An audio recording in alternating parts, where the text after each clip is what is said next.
से किताब तक की बात मेरे लिए एक बोर्डम होता है. So I try to remain practical while making videos for the students, specifically for the people who really have a mind जो कि सीखना चाहता है. मैं मिडिल क्लास घराने से थी, ऑब्वियसली सोच भी मिडिल क्लास थी और एक सफोकेटेड सा माहौल था.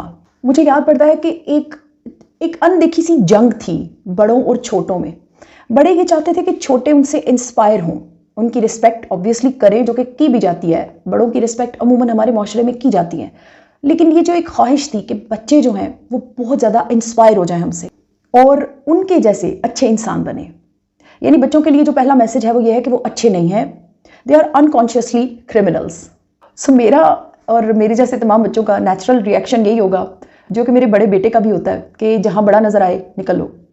सो I am covering today the side of a child from both mediums, जो कि अच्छे बच्चे हैं और गंदे बच्चे हैं, क्योंकि ये बोथ मीडियम्स मैंने खुद कवर किए हुए. बच्चों के साथ एक बहुत बड़ा अलमिया ये है कि उनका लिसनर कोई नहीं है, उनका क्रिटिक मौजूद है, हमेशा मौजूद है. बड़ा छोटा, आगे पीछे, सोशल, टीचर्स, हर चीज़ उनको ये कहेगी ये मत करो. ये नहीं बताएगी, एक तो ये नहीं बताएगी कि तुम जो कर रहे हो वो बहुत अच्छा है. जहाँ जहाँ वो अच्छा है वहाँ पर उसको कोई अप्रिसिएशन नहीं मिलेगी. ये बड़ी बदनसीबी की बात है. और दूसरी बात ये है कि ये भी नहीं बताएंगे कि ये कर लो, क्योंकि अगर वो बता दिया तो पता नहीं कोई जैसे कोई एक पोस्ट है वो छोड़नी पड़ेगी. मैं तो इसको सीधे से लफ्ज़ों में ये कहूँगी कि शायद उनकी शान में फ़र्क पड़ेगा ये बताते हुए बच्चों को कि बेटा ये कर लो. क्यों, हम क्यों बताएं? तुम्हारी आंखें काम नहीं करती, तुम्हें पता नहीं है. हमें देखो, पता नहीं क्या देखना है, बहरहाल हमें देखो. ये सारा जो बिहेवियर है, ये मुझे देखने वाले जो बच्चे हैं, जो स्टूडेंट्स हैं, जो यंग स्टूडेंट्स हैं, वो इस चीज़ पर एग्री कर रहे होंगे कि ये सब कुछ हम अपने बचपन में देखते चले हैं. अब उसका रिएक्शन क्या हुआ? मुझे याद है मेरे अबू के एक दोस्त हैं, उनका बच्चा बड़ा एक अड़ियल किस्म का था.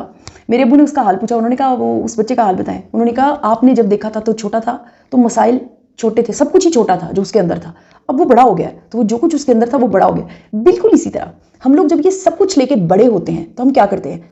सबसे पहली गलती हम अपने लिए ये करते हैं कि हम अपना सीख का रास्ता खुद बंद कर देते हैं. हम कहते हैं मैंने ये नहीं किया, जो कि किसी हद तक हम अपने बड़ों को करते हुए देखते भी हैं, because they are not having any faults in them. आप देखें ना, आप किसी भी बड़े को ये नहीं कह सकते कि आपकी ये गलती है, क्योंकि they are perfect, unconsciously perfect. हालांकि ये गलत बात है. They could be mistaken, they are mistaken several times, लेकिन वो काउंट नहीं होते. बिल्कुल इसी तरह हम लेम एक्सक्यूजेस देते हैं. हम अपनी पर्सनैलिटी के शॉर्टकमिंग्स को, कमजोरियों को एक फेक सी ईगो के सर्कल के अंदर बंद करते बिल्कुल अपने एनवायरनमेंट की तरह, अपनी सोसाइटी की तरह होने लगते हैं. और फिर आखिरकार हमारे पास हमारे प्रॉब्लम्स का, हमारे कसूरों का, हर कसूर का एक जिम्मेदार मौजूद होता है, जिसकी वजह से हम ये नहीं कर सके. दूसरा, हम अपनी ग्रोथ को बिल्कुल ख़त्म कर देते हैं. तीसरा, हम अपने लर्निंग प्रोसीजर्स के अंदर खुद बिला वजह की ब्लॉकेज कर देते हैं. हम कहते हैं मैं ये नहीं कर सकता. हम इतनी बार ये सुन चुके होते हैं खुद को बदलो. खुद को बदलना बहुत अच्छी बात है, बल्कि हर गुजरते लम्हे के साथ खुद को बदलना चाहिए. लेकिन हमने जिनको ये कहते हुए अपने लिए सुना होता है, वो जब हमें नजर आते हैं तो हमें डर लगता है उनसे कि कहीं यहाँ पर लेक्चर डिपार्टमेंट ना खुल जाए. इन सारे फेजेस से मैं खुद गुजर चुकी हूँ.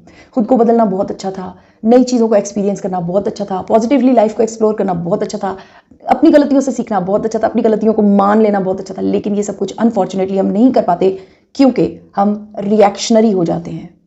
फिर क्या होता है? फिर एक एग्जाम्पल से समझाऊंगी. छोटी छोटी बीमारियां लगे ना तो हम छोटे छोटे डॉक्टर्स के पास चले जाते हैं. गली के डॉक्टर के पास चले गए, थोड़ी रेपुटेशन वाले डॉक्टर के पास. लेकिन जब वो बीमारी लग जाती है ना, जिसके बाद डॉक्टर कहता है लाहौर ले जाएं, फिर लाहौर लेकर जाते हैं. फिर कोई बंदा बीच में ये नहीं कहता कि ना लेकर जाएं. ये क्या हुआ है हमारे साथ? आज इस एक एग्जाम्पल को अगर आप समझ गए तो आपकी जिंदगी चेंज होने वाली है. क्या हुआ है? लाहौर क्यों ले जाएं? क्योंकि ये जो सर है ना, इसके ऊपर आन पड़ी. अब लाहौर लेके जाने के अलावा कोई चारा नहीं है. ये वो जो सर पे आन पड़ी है तो तब किया है. ये हम सर पे आई हुई को बार बार फेंकते हैं. आती है, पड़ती है सर पे, एग्जाम्स आते हैं, लेकिन प्रेफर क्या करेंगे? प्रेफर करेंगे छोटे डॉक्टर के पास चले जाना. प्रॉब्लम आएगा, प्रेफर करेंगे छोटी जगह पे सॉल्व कर लेना. हम उसको उतनी इज्जत ही नहीं देते जितनी हम माशरे से खुद के लिए डिजर्व करते हैं. ये गलती है. हम कहते हैं हमें पूरी इज्जत मिलनी चाहिए, लेकिन जब वही प्रॉब्लम हमारे सामने फेलियर, तगड़ा फेलियर बन के खड़ा हो जाता है, हम उसको रिस्पेक्ट नहीं देते. हम उसको प्रॉपरली काउंट करके उसको सॉल्व करने के लिए अपनी जान नहीं मारते. हम क्या कहते हैं? वक्त टपाओ, भाग जाओ, बड़ा आ गया, इधर उधर हो जाओ, छुप जाओ. खुद को चेंज नहीं करेंगे. क्यों? क्योंकि इतनी बार सुन के क्रिस्टलाइज हो चुके हैं. और एक और बड़ा अनफॉर्चुनेट साइड है हमारी जिंदगियों का कि वो खुदा खौफी जो हमें बचपन में दिलाई जाती है कि अल्लाह ताला की ज़ात आपको देख रही है, आप वो खुदा खौफी इतनी ज़्यादा बचपन में नहीं होती। जैसे जैसे हम बड़े होते जाते हैं, खुद को हेल्पलेस फील करना शुरू करते हैं, फिर वो एक अनकॉन्शियसली स्पिरिचुअल साइड भी हमारी जो है वो एक्टिव होने लगती है। फिर हम क्या करते हैं, फिर हम वो सब कुछ जो प्रैक्टिकली अपने कैरेक्टर के अंदर बिल्डअप नहीं कर सके, हम उसको स्पिरिचुअली अडॉप्ट करते हैं और दूसरों को इफेक्ट करने लगते हैं। वही नए आने वाले बच्चों को ये इफेक्ट करने लगते हैं कि स्पिरिचुअली तुम यहाँ गलत हो, तुम वहाँ गलत हो, तुम्हें ये करना चाहिए था, तुम्हें वो करना चाहिए था।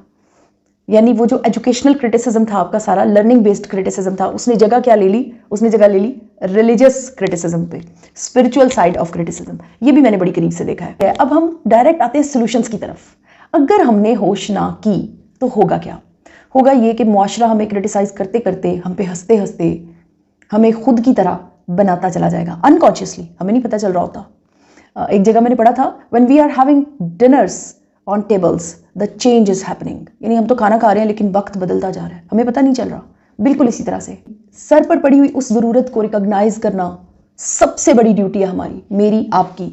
जब भी होश आ जाए, जिस भी लम्हे, उसमें एज मैटर नहीं करती, आपकी एज कितनी होगी, आपके सर पर एक प्रॉब्लम बैठा हुआ है, आपको नज़र क्यों नहीं आ रहा? क्योंकि आप उसे देखना नहीं चाहते। फिर अगर देखना नहीं चाहते, इसमें भी कोई बड़ी बात नहीं, लेकिन बिल्कुल इसी तरह जब आपको मुआशरा एक्सेप्ट ना करे, मुआशरा भी आपको देखना ना चाहे, तो आपको उससे कोई गिले शिकवे नहीं होने चाहिए। मैं जब मास्टर्स की क्लास में फर्स्ट डे जाकर बैठी थी, मुझे ऐसे लगता था ये सारे बेंचेस जो मेरे साथ पड़े हुए हैं, तकरीबन 150 बच्चा था, मुझे लगता था ये सारे के सारे बेंचेस मुझसे आगे आगे चल रहे हैं और मैं बिल्कुल पीछे रह जाऊंगी। They are moving. आपको लग रहा होगा कि मेरी ये सिर्फ एक बात है। No, I personally passed through it. मुझे फील होता था कि ये जो बेंचेस हैं ये मूव कर रहे हैं और मुझसे आगे जा रहे हैं, और मुझे ये लगता था कि ये जो सब बैठे हुए हैं इनको मुझसे बहुत ज़्यादा समझ आ रही है। मैंने खुद को रियलाइज़ किया, मैंने खुद को साफ करके अपने तमाम शॉर्टकमिंग्स को अपने बॉक्स के अंदर डाल के, मेरी कज़न एक बड़ी प्यारी बात करती है, जो शख्स पतला होना चाहेगा वो सबसे पहले ये एक्सेप्ट करेगा कि वो मोटा है। So I accepted where I was wrong. मैं कहाँ गलत थी, मैंने मान लिया, और जैसे ही मैंने मान लिया मुझे अपना बहुत स्ट्रांग फील हुआ। मैंने अपने बॉक्स के अंदर अपनी सारी मिस्टेक्स को डाला, उसको साफ किया, उसको रिन्यू किया, उसे एक्सेप्ट करने के बाद यूटिलाइज किया अपने अंदर के उस जिन को जो मेरे ही अंदर बैठा हुआ था, लेकिन मुझे उसके बारे में पता नहीं था। मैंने अपनी सेल्फ रिस्पेक्ट से हेलो हाई की, मुझे पता चला यस दिस इज अलाइव, और फिर मैंने खुद को खुद से इंस्पायर होते हुए देखा। ये बिल्कुल ऐसा ही है कि आप अपने ब्रेन की ताकत को रास्ता दे रहे हैं। आपको यकीन नहीं आ रहा कि इतना स्ट्रॉन्ग ब्रेन आपको लीड कर जाएगा अगर आप उसे रास्ता देंगे। So shortly and precisely, self inspiration is the root cause of changing yourself for the betterment of yourself, for the betterment of your generation, for the betterment of your society. You will be an example in front of your students, in front of those people who are living with you. और ये सारी बात सिर्फ किताबी रह जाएगी अगर आप इस वीडियो को बंद कर देंगे और सोचे समझे बिना सो जाएंगे। आपको जागने के बाद ये सारी बातें याद भी नहीं आएंगी। सोचने की बात यह है कि take a paper and a pencil in your hands and start writing about your faults. Start writing what you have done wrong to yourself. You will feel elevated.